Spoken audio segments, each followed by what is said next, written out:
เป็นเจ้าภาพปัจจัยถวายพระสงฆ์ในพิธีติดต่อขอรับเป็นเจ้าภาพได้ที่พระมหาสมบัติชวนะเมธีเจ้าอาวาส0910797084ในงานนี้มีซอพื้นเมือง2คู่ที่1น้องลำจวนดอยเต่ากับอ้ายศรีวันเมืองฝางคู่ที่2น้องข้าวแป้งสันป่าตึงกับ2เมืองเจียงไฮ้รอบค่ำคืนเปลี่ยนจากซอเป็นดนตรีก็เป็นงานบุญงานกุศลกำหนดการทำบุญที่สำคัญ25และ26มีนาคมพุทธศักราช2566ณวัดผาบ่องตำบลศรีภูมิอำเภอเมืองจังหวัดเชียงใหม่เชิญท่านร่วมงานบุญนี้โดยพร้อมเพรียงกัน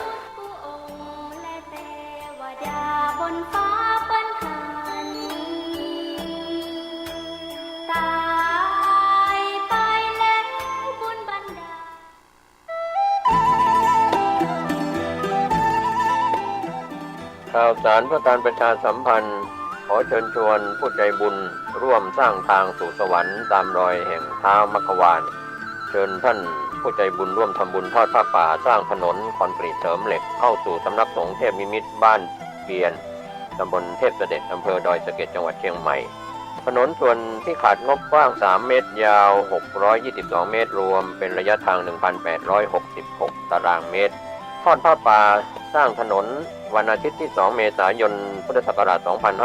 2566เวลา 14 นาฬิกาณสำนักสงฆ์เทพนิมิตรบ้านเปียนอำเภอดอยสะเก็ดจังหวัดเชียงใหม่ประธานดำเนินการคณะสงฆ์ตำบลป่าเมี่ยงถึงเทพเสด็จคณะสงฆ์อำเภอดอยสะเก็ดคลื่นสีขาวพระครูธรทานพิทักษ์พระครูศรีปทุมรักษ์ท่านที่จะทำบุญออนไลน์ผ่านเลขที่บัญชีธนาคาร 020154602913 ชื่อกองทุนพัฒนาสำนักสงฆ์เทพนิมิตรบ้านเปียนธนาคารเพื่อการเกษตรและสหกรณ์การเกษตรสาขาดอยสะเก็ดธนาคารธกส.สอบถามรายละเอียดและร่วมบริจาคได้ที่ 0817964608 หรือที่ Facebook สำนักสงฆ์บ้านเปียนก็เป็นงานบุญงานกุศลเชิญผู้ใจบุญร่วมสร้างทางสู่สวรรค์ตามรอยแห่งเท้ามัคควานตำบลทอดผ้าป่าสร้างถนนกำหนดการวันอาทิตย์ที่2เมษายนพุทธศักราช2566เวลา 14 นาฬิกาณสำนักสงฆ์เทพนิมิตรบ้านเปียนอำเภอดอยสะเก็ดจังหวัดเชียงใหม่เชิญท่านร่วมบุญร่วมกุศลสร้างถนนเส้นทางสายบุญนี้โดยพร้อมเพรียงกัน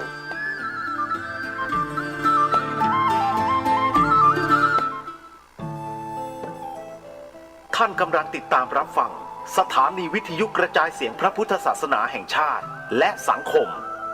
คลื่นเพื่อการศึกษาพระพุทธศาสนาและวัฒนธรรมระบบ FM 104.5 เมกะเฮิรตซ์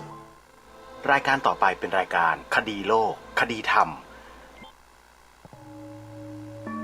คณะสงฆ์จังหวัดเชียงรายและสมาพันธ์ส่งเสริมและพิทักษ์พระพุทธศาสนาจังหวัดเชียงรายขอเชิญร่วมงานครบรอบ3 ปีการก่อตั้งสมาพันธ์ยุวพุทธสัมพันธ์และเปิดกรุสมเด็จพุทธาจารย์โตพรหมรังสีวันอาทิตย์ที่19 กุมภาพันธ์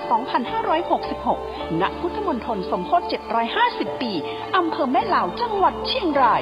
ระหว่างเวลา 7:30 น. ถึง 16:00 น.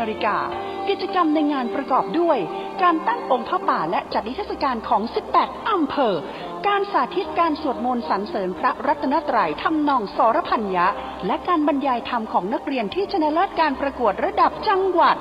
การมอบประกาศเกียรติคุณแก่ผู้ทำคุณประโยชน์ต่อพระพุทธศาสนาการเสวนาทางวิชาการและการตั้งโรงทานอย่าลืมพบกันที่พุทธมณฑลวันอาทิตย์ที่ 19 กุมภาพันธ์ 2566เป็นปกติทุกวันจันทร์ถึงวันศุกร์และวันเสาร์อาทิตย์ทางสถานีวิทยุแห่งนี้ท่านสามารถดาวน์โหลดแอปพลิเคชันวิทยุพุทธศาสนาทั่วไทยเพื่อติดตามรับฟังรายการนี้ได้เป็นประจำทุกวัน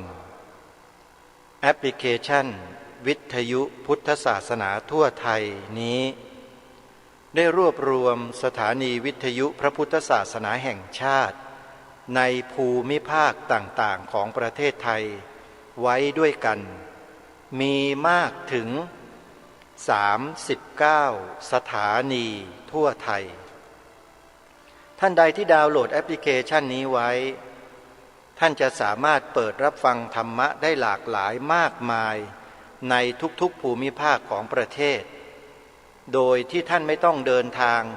นำเครื่องรับวิทยุกระจายเสียงไปเปิดฟังถึงในภาคนู้นภาคนี้มีความสะดวกอย่างยิ่งท่านสาธุชนทุกท่านวันนี้เป็นวันจัดงานครบรอบ3 ปีการก่อตั้งสมาพันธ์ส่งเสริมและพิทักษ์พระพุทธศาสนาและยุวพุทธจังหวัดเชียงรายงานในลักษณะเช่นนี้เป็นงานที่จัดได้ยากการจัดงานได้ขนาดนี้ถือว่าผู้จัดนั้นมีบารมีมีความสามารถรวบรวมประชาชนทั้ง18อำเภอทั้งพระทั้งเณรทั้งแม่ชีทั้งโยมอุบาสกอุบาสิกานิสิตนักศึกษานักเรียนมาร่วมงานร่วมกิจกรรมกันทั้ง18อำเภอที่พุทธมณฑลจังหวัดเชียงรายในวันนี้ภาพบรรยากาศทั้งหลายทั้งปวงนั้นเดี๋ยวญาติโยมสามารถเข้าไปกดลิงก์ในเฟซบุ๊กส่วนตัวของอาตมาภาพดูถ่ายทอดสดได้เลยอาตมาจะรับลิงก์สัญญาณถ่ายทอดสดมาโพสต์ไว้ที่หน้าเฟซบุ๊กส่วนตัวโยมเข้าไปที่เฟซบุ๊กของอาตมานะพิมพ์เป็นภาษาไทยนะเป็นชื่อและนามสกุลนะโยมณรงค์ฤทธิ์ทองแม้นโยมพิมพ์ชื่อนี้เลยณรงค์ฤทธิ์ทองแม้นนอเนนรอเรืององูคอควายกรันรอรึทอทหารทอธงสระอิกรันณรงค์ฤทธิ์แล้วก็นามสกุลทองแม้นเข้าไปดูนะโยมนะเดี๋ยวอาตมาไปถึงแล้วจะโพสต์ให้ทุกท่านทุกคนได้ดูกันสำหรับวันนี้รายการคดีโลกคดีธรรมได้เตรียมเทปการแสดงธรรมของท่านพระครูบุรพาธรรมบัณฑิตรองเจ้าคณะอำเภอหนองพอกจังหวัด101เจ้าอาวาสวัดหนองโมงรัตนารามมาเปิดให้ท่านทั้งหลายได้ฟังในรอบที่2รอบสุดท้ายซึ่งท่านแสดงธรรมมาจนถึงไหนอย่างไรนั้นเดี๋ยวพวกเราไปฟังต่อเนื่องจากเมื่อวานนี้และต้องขอบอกไว้นิดหนึ่งว่าในช่วงท้ายๆของท่านเนี่ยท่านได้พูดถึงหลักธรรมมาไว้น่าสนใจมากตั้งใจฟังพิจารณาตามที่ท่านแสดงแล้วเราจะเข้าใจในหลักธรรมของพระสัมมาสัมพุทธเจ้าที่สำคัญได้เป็นอย่างดีทีเดียวนะฮะเพราะฉะนั้นเพื่อไม่ให้เป็นการเสียเวลาขอเชิญสาธุชนไปสดับรับฟังธรรมบรรยายหรือการแสดงธรรมของท่านพระครูบุรพาธรรมบัณฑิตได้ต่อไปพร้อมๆกันณบัดนี้หรือว่าฝั่งโน้นคือฝั่งแห่งความพ้นทุกข์หรือฝั่งแห่งพระนิพพานนะท่านยังบอกว่าเราข้ามแล้วจากทุกข์ใหญ่ในไตรวัฏจะช่วยสัตว์ให้ข้ามภัยในสังสารเราพ้นแล้วจากสิ่งลวงบ่วงแห่งมารจะแข็งขันให้สัตว์พ้นกลมายาเราฝึกหัดกายใจได้ดีแล้วจะแน่แน่วฝึกฝนคนอื่นหนาเราสงบแล้วจากกิเลสเหตุกามาจะมุ่งหน้าฝึกเวไนยให้สงบตามเราหายใจได้คล่องไม่คล่องขัดจะให้สัตว์ได้เบาใจไม่ครั่นครามจะสอนศาสตร์ให้ครบถ้วนกระบวนความช่วยสัตว์ข้ามโลก3อย่างปลอดภัยเราดับแล้วจากกิเลสเหตุแห่งทุกข์จะปลอบปลุกชนทุกข์ยากจากหลับไหลอวิชชาตัณหามูลหนุนนำใจจงเหือดหายดับสิ้นไปจากใจชนเราบริสุทธิ์ผุดผ่องไม่หมองเศร้า ญาณของเราจึงรู้แจ้งทุกแห่งหนเพื่อขจัดกิเลสร้ายจากใจคนให้บริสุทธิ์หลุดพ้นมนทินสามเราตรัสรู้สัจจะอริยเลิศสุดประเสริฐกว่าใครในโลกสามเพื่อให้สัตว์ทั่วทุกผู้ตรัสรู้ตามสมกับนามสัมพุทธภควาตราบชีวิตลมหายใจชายคนนี้พร้อมยอมพลีจะเป็นทาสพระศาสนาขอรับใช้ใต้เบื้องบาทพระศาสดาเพื่อบ่มกล้าปัญญาโพธิญาณขอแบกรับทุกข์ใหญ่ในภายหน้า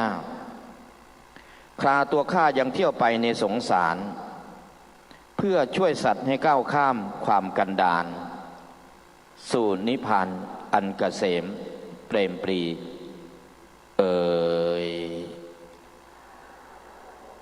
นั่นคืออุดมการณ์ที่ท่านตั้งความปรารถนาไว้ในครั้งนั้น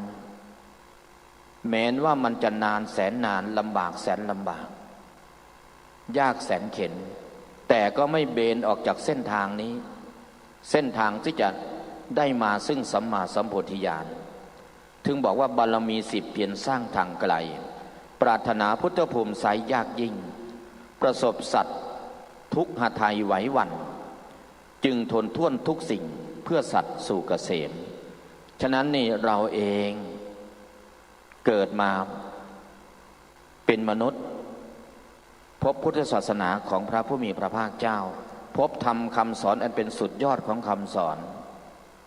ถ้าเราเองบอกว่าไม่มีเวลาที่จะศึกษาไม่มีเวลาที่จะประพฤติปฏิบัติธรรมก็ขอให้เราบอกกับตัวเองว่าถึงวันที่เราจะต้องจากโลกนี้เราจะบอกกับตัวเองได้ไหมว่าเราจะไม่ไปอบายภูมิเราจะไม่ไปเกิดเป็นเปรตเป็นอสุรกายเป็นสัตว์เดรัจฉานหรือไม่ก็เป็นสัตว์นรกเราจะบอกตัวเองได้ไหมบอกได้ไหมโยมบอกไม่ได้หรอกเราจะบอกได้อย่างไรในเมื่อเรายังเป็นปุถุชนอยู่ปุถุชนอยู่ในประตูอบายในเปิดรับสำหรับบุคคลที่เป็นปุถุชนเท่านั้นโยมอบายภูมิประตูอบายเนี่ยหรือเปรตอสุรกายสัตว์เดรัจฉานสัตว์นรกเนี่ยประตูอบายเนี่ยจะไม่เปิดรับบุคคลที่เป็นอริยบุคคลทำไมจึงไม่เปิดรับบุคคลผู้เป็นอริยบุคคลเพราะบุคคลผู้ที่เป็นอริยบุคคลนั้นท่านจะเป็นพระอริยบุคคลได้ท่านจะต้องประหารหรือฆ่ากิเลสตัวที่มันนำไปเกิดในอบายภูมิได้ถ้ากิเลสตัวนี้ยังไม่ถูกทำลายนะไม่มีทางที่จะเป็นพระอริยบุคคลไม่มีทางเพราะฉะนั้นเนี่ยเราพบพุทธศาสนาพบคำสอนที่เป็นสุดยอดของคำสอนแล้วเนี่ยวันนั้นที่นักศึกษามาสนทนาอาตมาพูดอย่างนี้แหละเอาทำไมพระครูถึงบอกว่าพุทธศาสนาเป็นสุดยอดของคำสอนเขาบอกว่าสุดยอดของเขาก็คือวิทยาศาสตร์เนี่ยเป็นสุดยอดของเขาเนี่ยก็เลยบอกว่าที่บอกว่าพุทธศาสนาเป็นสุดยอดของคำสอนเพราะพุทธศาสนาเนี่ยทรงสอนให้เราได้รู้ถึงธรรมที่เป็นไปกับโลกสอนให้เราได้รู้ถึงธรรมที่เป็นไปกับโลกยังไม่พอนะยังสอนให้เราได้รู้ถึงธรรมที่เป็นไปเพื่อพ้นโลกเราฟังธรรมมาตั้งแต่หัวค่ำใช่ไหมนะพระสารีบุตรได้ฟังธรรมจากใครฟังธรรมจากใครจากอัสสชิเยธรรมาหิตุปปวาเตสังเหตุงตถาคโตใช่ไหมเนี่ยทำทั้งหลายไร้มาแต่เหตุทำทั้งหลายไร้มาแต่เหตุนั้นคืออะไรล่ะคืออะไรไร้มาแต่เหตุเหตุมันมีอยู่2อย่างเหตุ2อย่างคืออะไรหนึ่งเหตุให้เกิดขึ้นคำว่าทำทั้งหลายไร้มาแต่เหตุในที่นี้หมายถึงเหตุให้เกิดขึ้นนั่นก็คือรูปกับนามหรือกายกับใจหรือสังขารทั้งหลายนั่นแหละไหลมาแต่เหตุในที่นี้คือเหตุให้เกิดไหลมาจากเหตุคือตัณหานั่นแหละนะเป็นเหตุที่ทำให้สังขารทั้งหลายเนี่ยมันเกิดขึ้นตั้งขึ้นทำทั้งหลายไหลมาแต่เหตุ แล้วทีนี้มันมีเหตุอะไรอีกเหตุแห่งการเข้าถึงเหตุให้เกิดขึ้นนะคือตัณหาเป็นเหตุสร้างขันธ์ห้าตัณหาเป็นเหตุสร้างสังขารละขันธ์ส่วนเหตุให้ถึงอะไรเหตุให้ถึงโยมอะไรโยมอะไรพระอริยมรรคอันประกอบด้วยองค์8เป็นเหตุให้เข้าถึงนิพพานเนี่ยเราจะต้องอาศัยการได้ยินได้ฟังที่ถูกต้องเนี่ยเป็นเรื่องสำคัญเลยนะเป็นเรื่องสำคัญเลยนะโดยเหตุนี้เนี่ยถ้าหากเรายังไม่รู้จักว่าเราจะปิดประตูอบายให้ตัวเองอย่างไรหนอทั้งที่เราเกิดมาพบคำสอนที่เป็นสุดยอดของคำสอนนะโดยเฉพาะอย่างยิ่งแล้วเนี่ยคำสอนที่ชาวโลกเขาสอนกันอยู่เนี่ยมันเป็นของที่มีประจำโลกอยู่เป็นของที่มีอยู่ประจำโลกแต่คำสอนที่เป็นไปเพื่อพ้นโลกนั้นน่ะไม่ใช่ว่าจะมีอยู่ประจำโลกนะจะมีอยู่เฉพาะในยุคในสมัยที่มีพระพุทธเจ้าทรงอุบัติเกิดขึ้นเท่านั้นถ้าพระพุทธเจ้าไม่อุบัติเกิดขึ้นอย่าหวังเลยว่าคำสอนที่เป็นไปเพื่อพ้นโลกนั้นจะปรากฏจะมีเป็นไปไม่ได้เลยต้องอาศัยพระพุทธเจ้าเท่านั้นนะอย่างที่ท่านพระอาจารย์ที่พระท่านมาบอกว่าเวลาพระพุทธเจ้าอุบัติเกิดขึ้นก็คือในยุคใดสมัยใดมีพระพุทธเจ้าอุบัติเกิดขึ้นก็คือมีแค่องค์เดียวเท่านั้นนะแต่ถ้ายุคใดที่ไม่มีพระพุทธเจ้าอุบัติเกิดขึ้นมีพระปัจเจกพุทธเจ้าอันนั้นนี่พระปัจเจกพุทธเจ้าเกิดขึ้นอุบัติเกิดขึ้นหลายพระองค์หลายองค์ได้แต่ถ้าพระพุทธเจ้าแล้วองค์เดียวเท่านั้นนะไม่เหมือนพระปัจเจกพุทธเจ้าพระปัจเจกพุทธเจ้าแม้จะอุบัติเกิดขึ้นหลายพระองค์แต่ก็ไม่สามารถที่จะเผยแผ่คำสอนไม่สามารถตั้งศาสนาได้เพราะอะไรเพราะท่านตั้งความปรารถนาไว้อย่างนั้นอย่าลืมนะคำว่าบัญญัติคำว่าขันธ์5อายตนะ12ธาตุ18อินทรีย์22ปฏิจจสมุปบาทอริยสัจ4อะไรเหล่านี้ศัพท์เหล่านี้เนี่ยไม่ใช่ใครๆก็บัญญัติได้ไม่ใช่เลยเว้นพระพุทธเจ้าเสร็จแล้วเนี่ยคำเหล่านี้เราจะไม่ได้ยินหรอก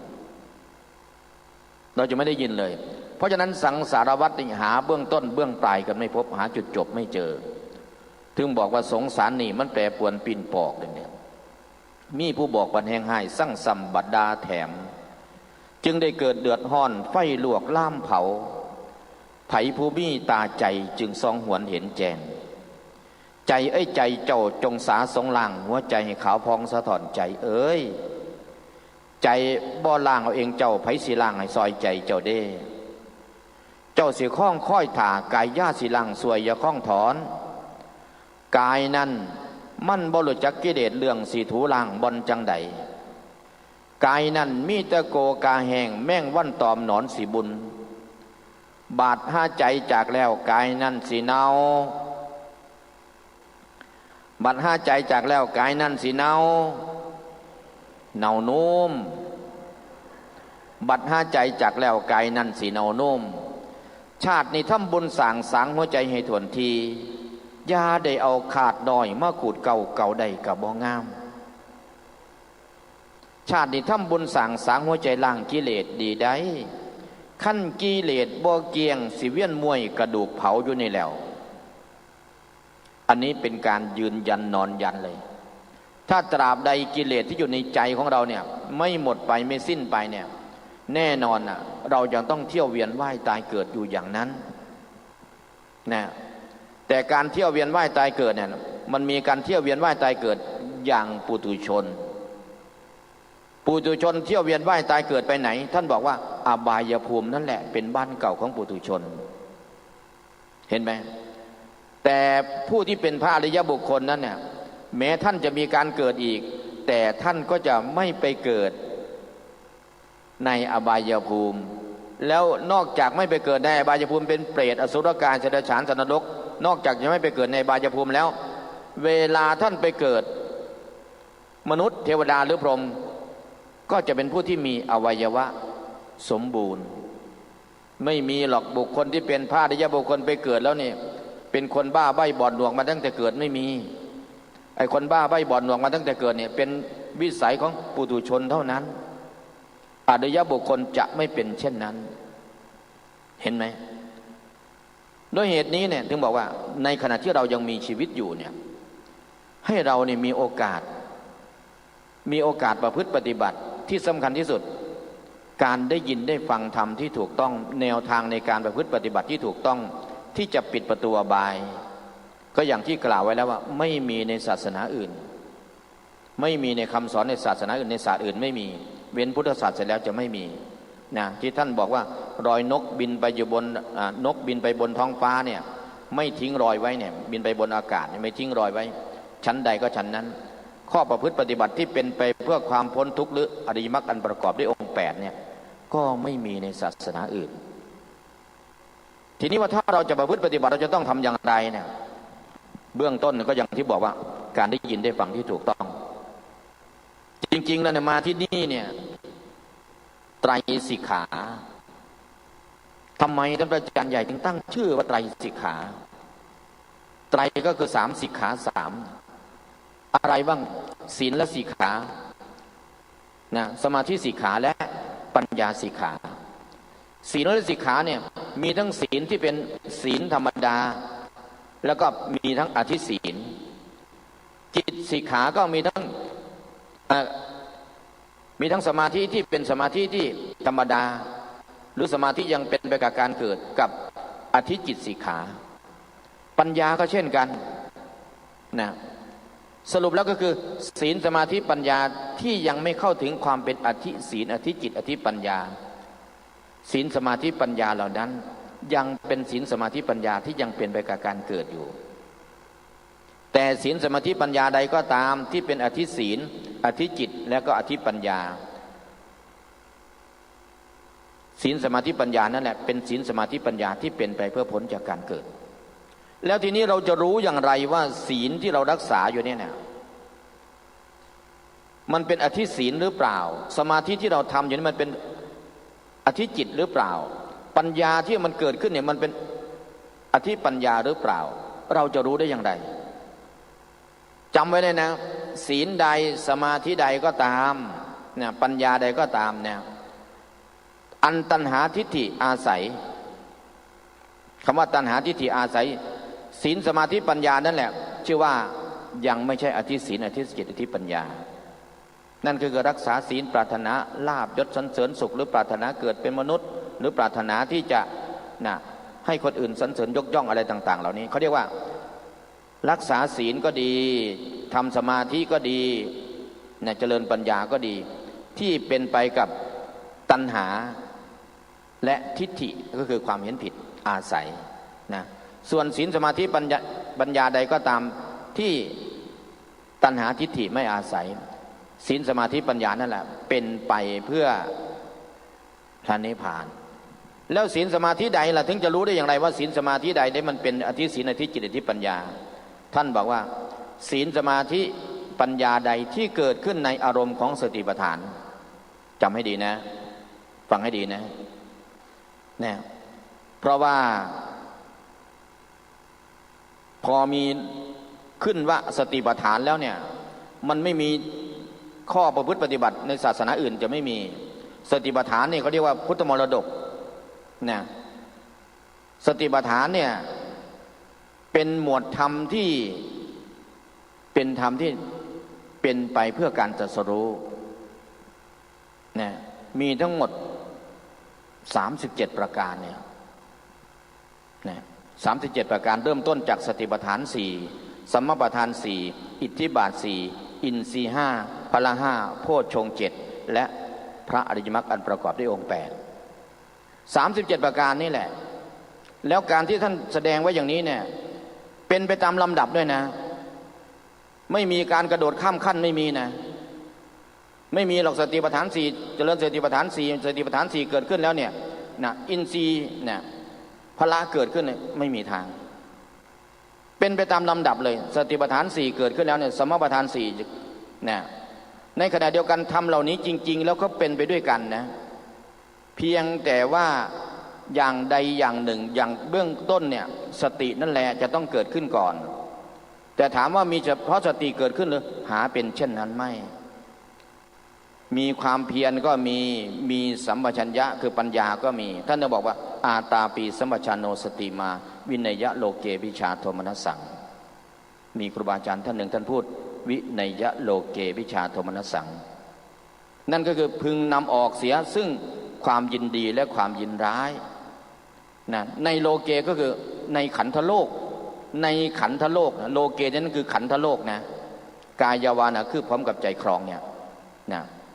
เพราะฉะนั้นโดยเหตุนี้เองเนี่ยเราหาโอกาสเถอะ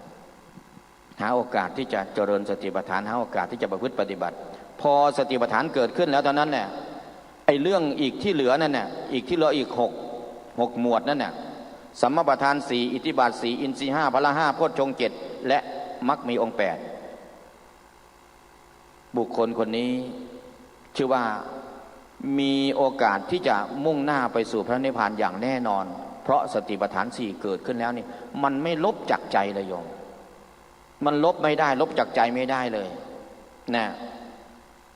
มันเหมือนกับถูกประทับตาปึ้งแล้วบุคคลนี้เนี่ยคุณจะต้องมุ่งหน้าไปสู่พระนิพพานความพ้นทุกข์เท่านั้นเพราะอะไรเพราะคุณธรรมแบบนี้เนี่ยที่เกิดขึ้นเนี่ยเกิดขึ้นกับคนที่มีบารมีนะบารมีเพื่อที่จะออกจากทุกข์พ้นจากเครื่องผูกทั้งหลายเท่านั้นเองนะเพราะฉะนั้นเนี่ยสติปัฏฐานสี่ทำอย่างไรทีนี้พิจารณากายเวทนาจิตธรรมย่อลงก็คือเหลือสองกายกับใจหรือรูปกับนามนะเพราะฉะนั้นนี่คนที่จะเจริญวิปัสสนาหรือว่าเจริญสติปัฏฐานเนี่ยต้องศึกษาเรื่องของรูปเรื่องของนามให้เข้าใจเรื่องของกายเรื่องของใจพูดง่ายๆศึกษาธรรมชาติที่รู้กับศึกษาว่าธรรมชาติที่จิตเข้าไปรู้หรือศึกษาธรรมชาติที่ถูกรู้ธรรมชาติที่ถูกรู้นี่เขาเรียกว่าอารมณ์ส่วนตัวรู้นี่เขาเรียกว่าตัวปฏิบัติตัวรู้เรียกว่าตัวปฏิบัติเพราะฉะนั้นศึกษาให้เข้าใจว่าสรุปแล้วก็คือรูปกับนามเมื่อศึกษารูปนามเข้าใจแล้วรูปนามเกิดที่ไหนน่ะต้องชี้แถวนี้นะรูปนามเกิดขึ้นตามทวารตาหูจมูกลิ้นกายใจเกิดแถวนี้ไม่ได้เกิดที่อื่นนะเพราะฉะนั้นเวลาเราจะรู้ความจริงเนี่ยต้องมารู้สิ่งที่เกิดขึ้นที่ตัวเราอย่างนี้เมื่อศึกษารูปนามเข้าใจแล้วในเวลาเราจะประพฤติปฏิบัติทำอย่างไรครูบาอาจารย์อีกท่านหนึ่งท่านเจ้าคณะอำเภอนะท่านบอกว่าต้องมีกัลยาณมิตรอันนี้ขาดไม่ได้เลยต้องมีกัลยาณมิตรมีครูมีอาจารย์นะเพราะฉะนั้นนี่ต้องหลีกเล้นเขาเรียกว่าวิเวกพอมีวิเวกเสร็จปุ๊บก็สำรวมไอ้เรื่องของความสำรวมนี่เนี่ยความสำรวมแบบมีความเป็นเราก็อย่างหนึ่งสำรวมแบบไม่มีเราก็อย่างหนึ่งสำรวมแบบมีความเป็นเราเป็นอย่างไรเสียดายหมดเวลาแล้วนะสำรวมแบบไม่มีเราเป็นอย่างไรอันนี้เนี่ยเราต้องไปสังเกตเองสำรวมใดถ้ามีการทำขึ้นตั้งขึ้นทำขึ้นนั่นแหละเขาเรียกว่าความสำรวมที่มีความเป็นเรา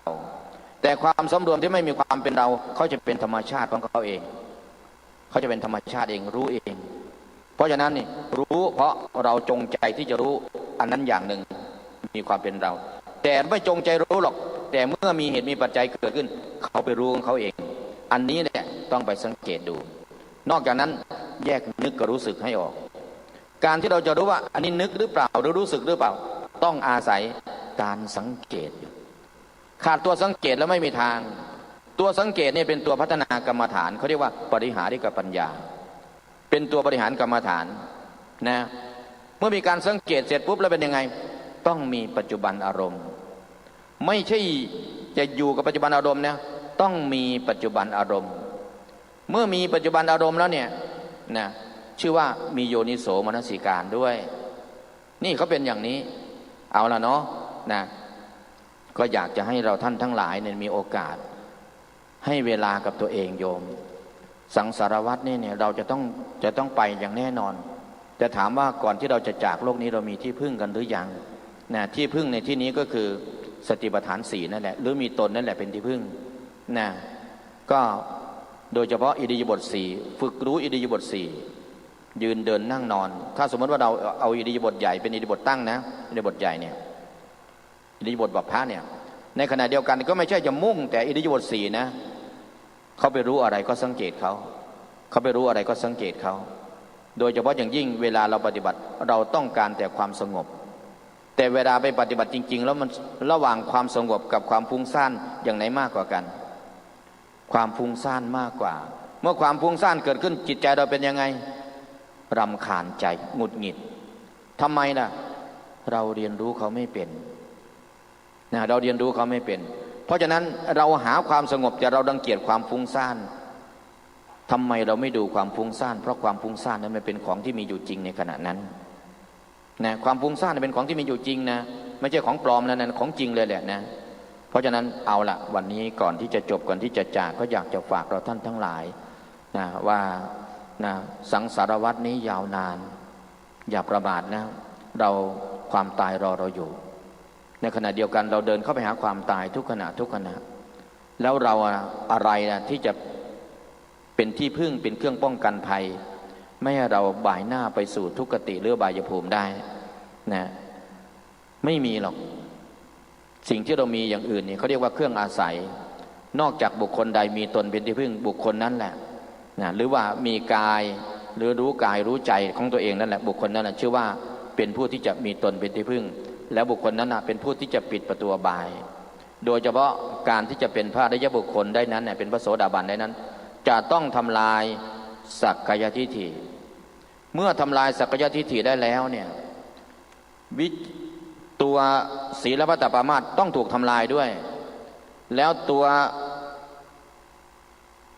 วิจิกิจฉาจะต้องถูกทำลายด้วย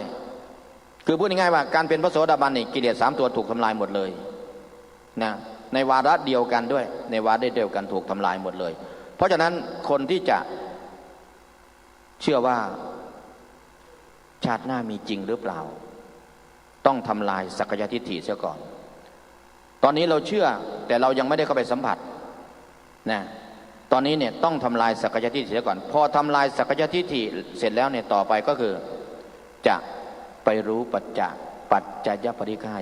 ญาณที่สองเกิดขึ้นตรงนั้นแหละบุคคลนั้นจะมีศรัทธาที่มั่นคงเลยมั่นคงในคุณของพระรัตนตรัยมั่นคงในเรื่องของบุญบาปมั่นคงในชาตินี้ชาติหน้านรกสวรรค์มีจริงหรือเปล่าแน่นอนเอาเนาะเพราะฉะนั้นฝากเราท่านทั้งหลายว่าอย่าเป็นชาวพุทธแค่ตามสมโนครัวนกบินอยู่ท้องฟ้าบ่เห็นหอมเวหาป่าอยู่ในที่หลวงกับบ่หวนเห็นนามขี่แกเดือนบุหม่นธรณีมาแต่เกิดยังบ่เห็นแผ่นพื้นดินหม่นจนเนาตายฝูงหมูกิมีราเชื่อน้ำนอแนวนอนอยู่ในอาจมกับบ่เห็นกองขี่กิมีราเชื่อนอนอยู่ในหลุมขูดปากดูดกินยุสุมือกับบ่หูว่าเม็นหยังอันนั้นมันเป็นสัตว์เดรัจฉานมันไม่รู้คุณของสิ่งเหล่านั้นไม่น่าตำหนิเลยเพราะมันเกิดด้วยอำนาจของบาปทีนี้เขาก็เลยเปรียบมาใส่คนว่าแล้วฝูงโมโนราชาเชื่อน้ำนอแนวคนเวียนวนได้โลกากระดังเดียวกันนั้นเปรียบดังนกบ่เห็นฝ่าฝูงป่าตาบอดจากเหนือแลไตเมาบ่าปวงไปพระพุทธองค์ทรงเทศไว้ว่าชาติความเกิดนั้นเป็นทุกข์ชราความแก่ตายกับทุกข์หลายเอาให้อันความเจ็บความตายยิ่งมรณะถูกขังใหญ่ขันไพพ่านพบพอแนวจังสันบัดทุกข์หลายแนวบัดแห่งยิงลำพัดภาคซ้ำแสนถูกพอออกไม่ออกอุกแสนอุกในซ่วงพอห่วงน้ำแนวสีใดทุกย้อนถือขันหาอุปาทานมันลำบากยากเพราะความยึดมั่นใจเจ้าบ่ปล่อยวางปานใดเด้สิเดสัมใบบังเศร้าไม่แห้งจักเถื่อย่อมพ่อย่อมแม่ปานใดเด้สิเดปลดปล่อยเปลืองใจเจ้าให้อยู่เย็นไผน้อจำใจเจ้ากินสารของเบื่อเมาหน้าของหวานเจ้าค่อยว่าสมจนใจแนวสีวาเครือของห่อเจ้าว่าหวานจังอ่อยตามเจ้ากระสางแล้วท้ายที่สุดของการปรารภธรรมิกถาในค่ำคืนนี้ของอาตมาภาพก็คงสมควรแก่เวลาบุญใดก็ตามที่เกิดขึ้นจากการปรารภธรรมก็ดีบุญใดที่เกิดขึ้นจากการสดับธรรมของท่านทั้งหลายก็ดีจงเป็นเหตุเป็นปัจจัยป้องกันภัยบายาภูมิให้แก่ท่านทั้งหลายบ่ายหน้าไปสู่สุคติและอคตินั่นก็คือพระนิพพานด้วยกันทุกคนทุกท่านสาธุสาธุสาธุอนุโมทามิ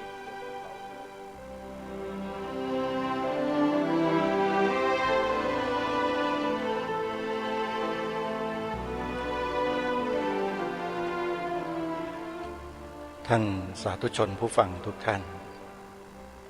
ที่จบไปนั้นเป็นการแสดงธรรมโดยท่านพระครูบุรพาธรรมบัณฑิตรองเจ้าคณะอำเภอหนองพอกจังหวัด101เจ้าอาวาสวัดหนองโมงรัตนารามจังหวัด101เชื่อเหลือเกินว่าท่านที่เป็นนักฟังธรรมทั้งหลายเมื่อได้ฟังท่านแสดงธรรมจบลงแล้วได้ประโยชน์จากการฟังไม่มากก็น้อยทีเดียวเราจะสังเกตเห็นว่าการแสดงธรรมของครูบาอาจารย์พระสงฆ์แต่ละรูปนั้นจะมีข้อแตกต่างกันโดยศิลปะวิธีการนำเสนอและเทคนิคของการนำเสนอจะไม่เหมือนกันแต่เมื่อว่าโดยข้อธรรมะแล้วหนีไม่พ้นเรื่องหลักไตรสิกขาเลยคือศีลสมาธิปัญญาและทุกอย่างก็สรุปลงที่ปัญญาที่จะสามารถสำรอกกิเลสที่อยู่ในใจของเราออกได้ไม่ใช่ศีลไม่ใช่สมาธิแต่ตัวปัญญาต่างหากที่เป็นตัวทำลายกิเลสให้สูญสิ้นไปจากจิตใจของคนเราเพราะฉะนั้นเรื่องของปัญญาจึงเป็นอาวุธที่มีความสำคัญยิ่งในการก้าวไปสู่ความหลุดพ้นความไม่ยึดมั่นไม่ถือมั่นความปล่อยวางความว่างความเย็นสงบตลอดกาลปัญญายะปริสุทธิชติคนเราบริสุทธิ์ได้ด้วยปัญญานัตถิปัญญาสมาอาภาแสงสว่างอื่นเสมอด้วยปัญญาไม่มีนี่คือพุทธศาสนสุภาษิตซึ่งไม่มีมนุษย์หน้าไหนใดๆในโลกหรือแม้พระเจ้าจากสวงสวรรค์ไหนก็ตามไม่สามารถจะกล่าวคำนี้ออกมาได้เลยแม้แต่ตนเดียวไม่มีทางท่านอาจารย์พระครูบุรพาธรรมบัณฑิตรองเจ้าคณะอำเภอหนองพอกท่านนี้กล่าวยืนยันเหมือนกับครูบาอาจารย์ทุกรูปว่าศัพท์ที่บัญญัติขึ้นในพระไตรปิฎกไม่มีมนุษย์และเทวดาอินทร์พรหมยมยักษ์มารทั้งหลายที่ไหนในจักรวาลที่จะกล่าวหรือแสดงขึ้นมาได้เลยนอกจากพระสัมมาสัมพุทธเจ้าพระองค์เดียวเท่านั้น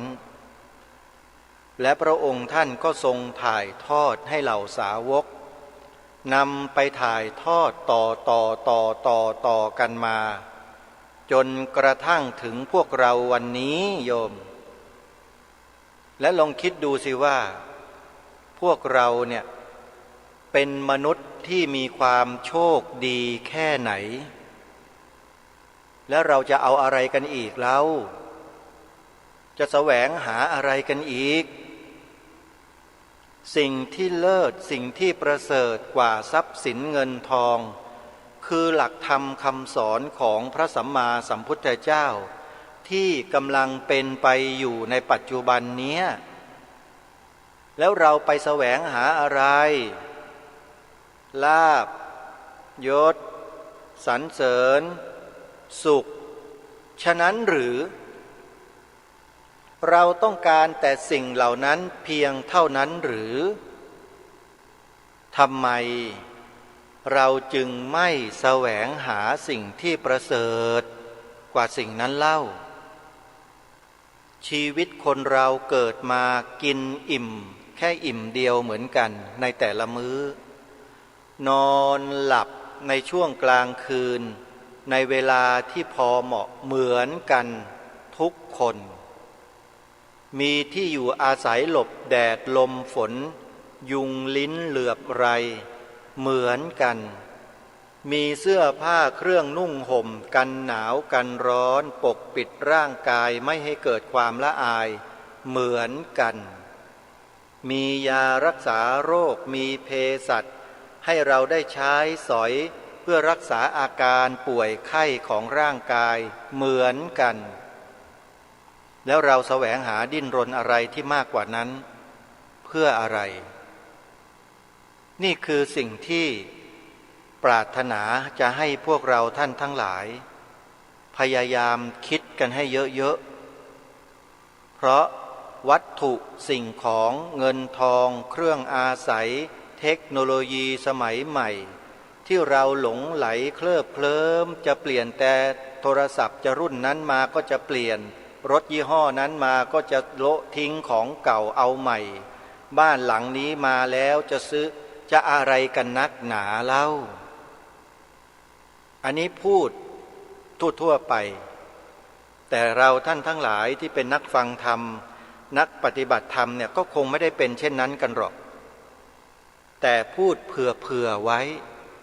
เผื่อมนุษย์คนอื่นๆจะได้ยินได้ฟังบ้างเขาจะได้ฉุกคิดขึ้นมาว่าเนาะจริงอย่างที่พระพุทธเจ้าตรัสไว้จริงๆน่ะสิ่งทั้งหลายทั้งปวงมันเป็นแค่เครื่องอาศัยให้เราอยู่ได้ในโลกใบนี้เท่านั้นเองแล้วเรามีชีวิตอยู่ในโลกใบนี้เพื่ออะไรกันล่ะเพื่อจะได้มีคำถามอย่างนี้ใช่ไหมพอมีคำถามเช่นนี้ขึ้นมาเขาก็เริ่มสงสัยแล้วก็เริ่มหาคำตอบอยู่มามีคนแนะนำให้ดาวน์โหลดแอปพลิเคชันวิทยุพุทธศาสนาทั่วไทย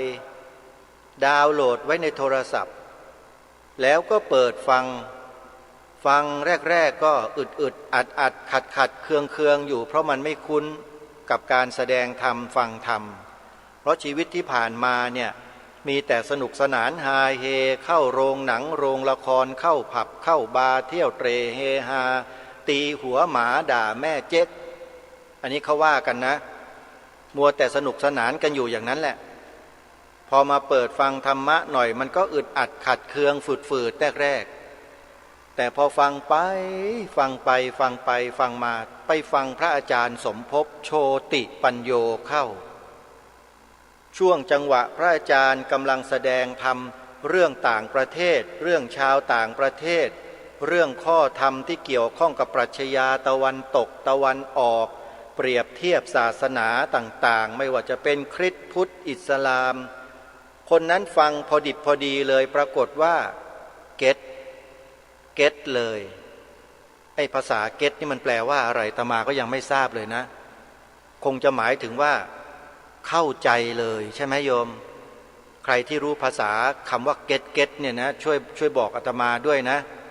น่าจะเป็นอย่างนั้นหรือเปล่าเข้าใจพอฟังเข้าใจแล้วทีนี้เป็นไงฟังทุกวันเลยฟังวิทยุไม่พอไปค้นหาคลิปวิดีโอ YouTube ในช่อง YouTube ฟังใหญ่เลยทีนี้เห็นหน้าพระอาจารย์สมภพอีกเอาไปกันใหญ่เลยทีนี้ขับรถมาจากบ้านมาที่วัดไตรสิกขาทรามลตารามมากราบพระอาจารย์ปลกดีอกดีใจ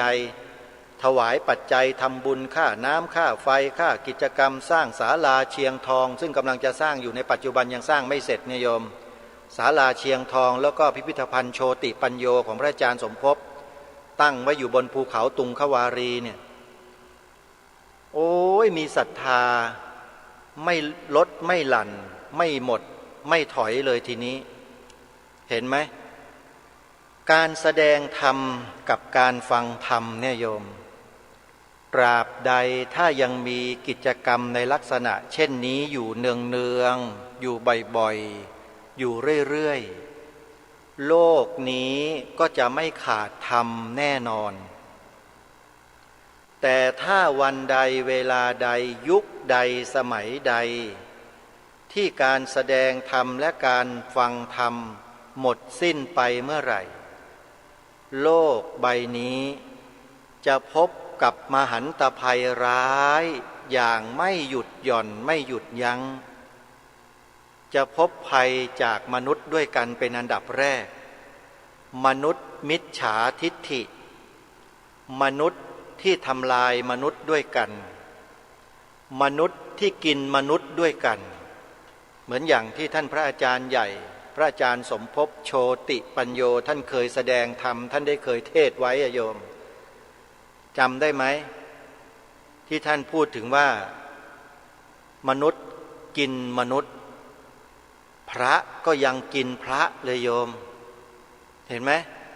ที่ท่านพูดถึงคำว่าขาธิกาขาธิกาจำได้ไหมนั่นแหละมีอยู่ในพระไตรปิฎกนะโยมนะถ้าหากเราไม่ได้ฟังธรรม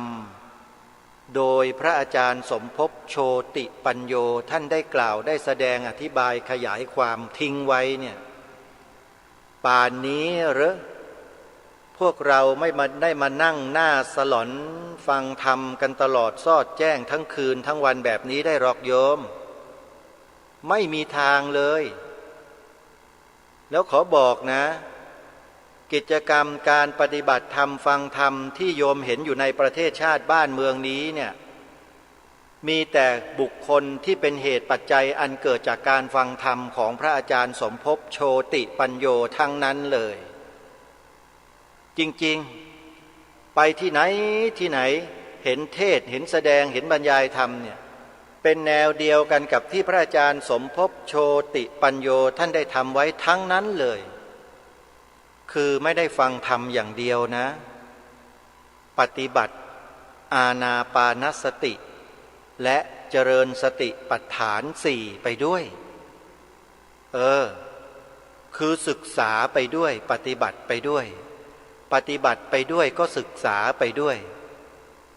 ท่านพระอาจารย์สมภพท่านให้ลูกศิษย์ปฏิบัติอย่างเคร่งครัดเอาจริงเอาจังใช้ความเพียรพยายามให้ถึงที่สุดในการศึกษาเรียนรู้และปฏิบัติเพื่อให้เข้าถึงหลักของศีลสมาธิปัญญาได้อย่างแท้จริงโดยเฉพาะหลักที่ท่านพระครูบุรพาธรรมบัณฑิตท่านได้กล่าวไว้หลักโพธิปักขิยธรรม37ประการหลักนี้ไม่มีหนีไปไหนเลยถ้าหากว่าผู้ปฏิบัติเดินไปตามลำดับตามขั้นตอนโดยเริ่มจากสติปัฏฐานสี่เห็นไหมสติปัฏฐานสี่สัมมัปปทานสี่อิทธิบาทสี่อินทรีย์ห้าพละห้าโพชฌงค์เจ็ดมรรคมีองค์แปดจะเป็นไปตามลำดับไปโดยลำดับอย่างนี้เพราะฉะนั้นสำนักไหนก็แล้วแต่ที่สอนให้เจริญสติปัฏฐานสี่ขอให้พวกเราเข้าไปศึกษาเรียนรู้ไปดูไปฟังกันนะโยมนะเพื่อไปเอาความรู้มาเมื่อได้ความรู้ในการเจริญสติปัฏฐานสี่อย่างถูกต้องตามหลักพระไตรปิฎกแล้วทีนี้จะไปไหนก็ไปคือจะเข้าถ้ำจะเข้าป่าเข้าดงจะไปอยู่ในเรือนว่างป่าช้าป่าดงดิบแล้วไปนั่งภาวนาไปเถอะเพราะได้วิชาสติปัฏฐานสี่ติดตัวไปแล้วไปได้เลยแต่ถ้ายังไม่รู้ยังไม่เข้าใจเรื่องสติปัฏฐานสี่พยายามศึกษาให้รู้ก่อนนะโยมเพราะไม่เช่นนั้นแล้วเนี่ยไปแล้วมันจะเข้ารกเข้าพงไปใหญ่มันจะกลับมาไม่ได้ซึ่งมีจำนวนเยอะเลยแหละที่อวดดีอวดเก่งไม่ต้องมีครูไม่ต้องมีอาจารย์หรอกฉันรู้เข้าป่าเข้าดงภาวนาในถ้ำตายก็มีมรณภาพก็มีเสือเอาไปกินก็มีหาทางออกจากป่าไม่ได้ตายในป่าก็มีเห็นไหมเนี่ย เพราะไม่ศึกษาให้ดีซะก่อนถ้าศึกษาดีนะกำหนดรู้ดูอาการเป็นไปของรูปนามขันธ์ห้าได้อย่างคล่องแคล่วว่องไวแล้วมีสติสัมปชัญญะดีแล้วมั่นใจตัวเองแล้วครูบาอาจารย์แนะนำแล้วไปเถอะไปหาเรือนว่างหาเงื้อถ้ำเงื้อผาหาป่าหาเขาเงียบๆไปภาวนาให้มันถึงที่สุดแล้วจะรู้เองว่ามรรคผลนิพพาน